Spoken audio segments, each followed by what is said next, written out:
Olá, amigos e amigas do Café com Espiritismo. Aqui é o Vitor, o menino, e com muita alegria convido vocês a mais uma reflexão.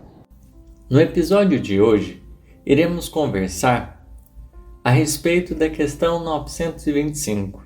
Prosseguiremos no estudo que estávamos fazendo da quarta parte de O Livro dos Espíritos, em que no item Felicidade e infelicidades relativas, Allan Kardec trouxe questionamentos muito interessantes a respeito de pensarmos no que é ser feliz estando aqui encarnado.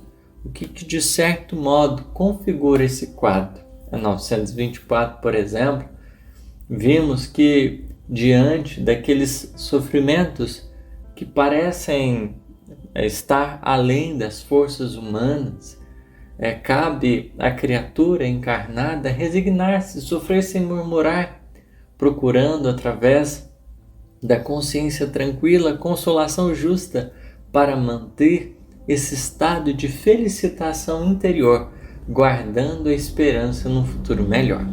Na 925, Allan Kardec questiona o seguinte. Ele muda um pouco a temática, mas ainda pensando nisso. Por que favorece Deus, com os dons da riqueza, a certos homens que não parecem tê-los merecido?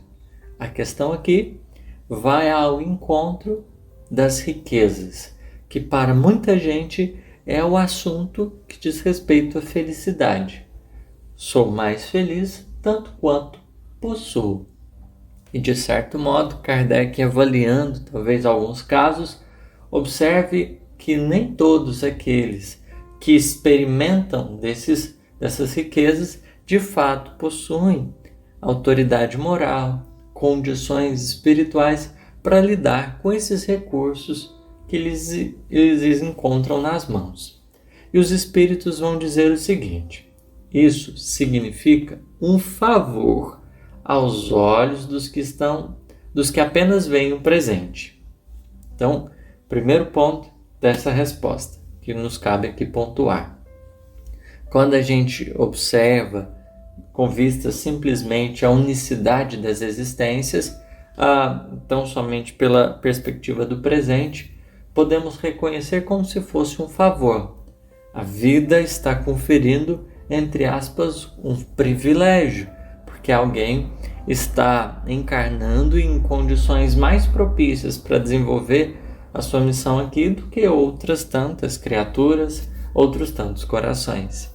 E isso nos levaria a pensarmos numa questão de injustiça. Mas, poxa, por que vêm determinadas almas nesse grupo e outras nesse?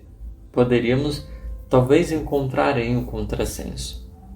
Mas é justo que, de certo modo, nós aprofundemos a nossa reflexão pensando na pedagogia das posições, em outras palavras, na reencarnação, nos efeitos, nos impactos da reencarnação. Porque Deus possibilita ao espírito experimentar as diversas posições. Aqueles que hoje encontram-se numa condição de riqueza, por exemplo, podem anteriormente ter encontrado, sim, extremas privações.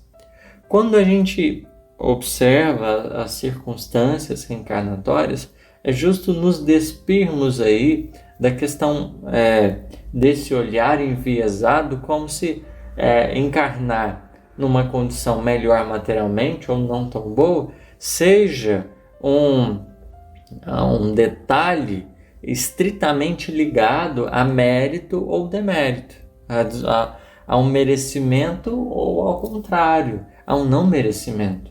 Está para além disso. Quando a gente pensa nessas alternâncias de circunstâncias, de culturas, de olhares, nós estamos falando de um processo natural, para que o espírito ele vá tendo condições de aprender, nos nos diversos estágios da experiência humana, nas diversas circunstâncias e possibilidades que a criatura humana possa se encontrar. E é por isso que nós saímos desse campo da injustiça para observar, para além disso, como que o movimento que o espírito ele vai aprendendo a olhar por diversos olhares. Só que é preciso reconhecermos que há determinados espíritos que por vezes não conseguem utilizar tão bem as riquezas, que solicitam privações que lhes sirvam de aprendizado. Isso também acontece.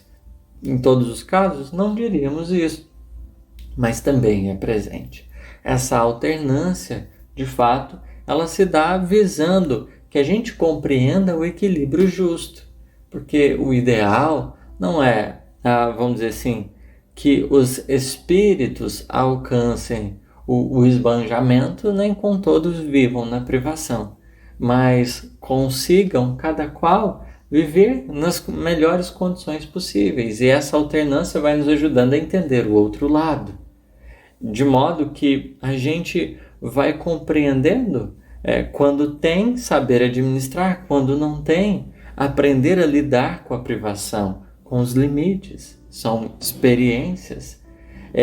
O objetivo divino é estimular o amor, permitindo que o encontro de necessidade e necessitado possa ocorrer e condições propícias para todos elas sejam percebidas, essa igualdade diante dos corações, de modo que todos tenham condições de aproveitar, de trabalhar as experiências evolutivas sem esse peso, sem essa angústia das privações materiais, que são muito dolorosas e que são muito difíceis. Mas os espíritos ainda dizem, mas fica sabendo, a riqueza é de ordinário prova mais perigosa do que a miséria. E há aqui um detalhe, que é o da exposição.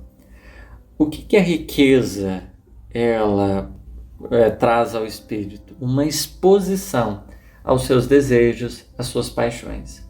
Porque, de certo modo, ele estará livre para construir o seu destino.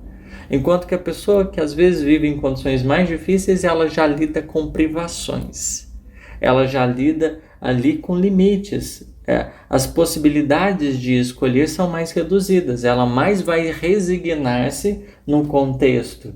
Agora, quem possui recursos vai ser testado em diversos aspectos. Não porque Deus nos testa, mas porque nós teremos condições de nos perceber sob diversas condições. O egoísmo, a vaidade, o orgulho, esse apego que às vezes a gente tem, são diversas circunstâncias. E quanto escolhas mais difíceis a gente vai fazendo, por vezes mais a gente vai se complicando e mais dores vamos travando interiormente. De modo que a nossa incapacidade de lidar com o contexto pode nos colocar em situações bem delicadas. Por isso essa exposição ela é mais perigosa, porque ali esse direito de escolha pede também responsabilidade, que por vezes, pelos corações estarem sujeitos às próprias paixões interiores, vai ficando mais difícil, nos cabendo refletir então sobre a administração, porque querendo ou não, é preciso aprender a lidar com recursos. Foi nosso áudio de hoje. Obrigado pela atenção. Que Jesus nos abençoe. Olá, amigos e amigas do Café com o Espiritismo. Aqui é Vitor, o menino, e com muita alegria venho convidá-los para mais um momento de reflexão.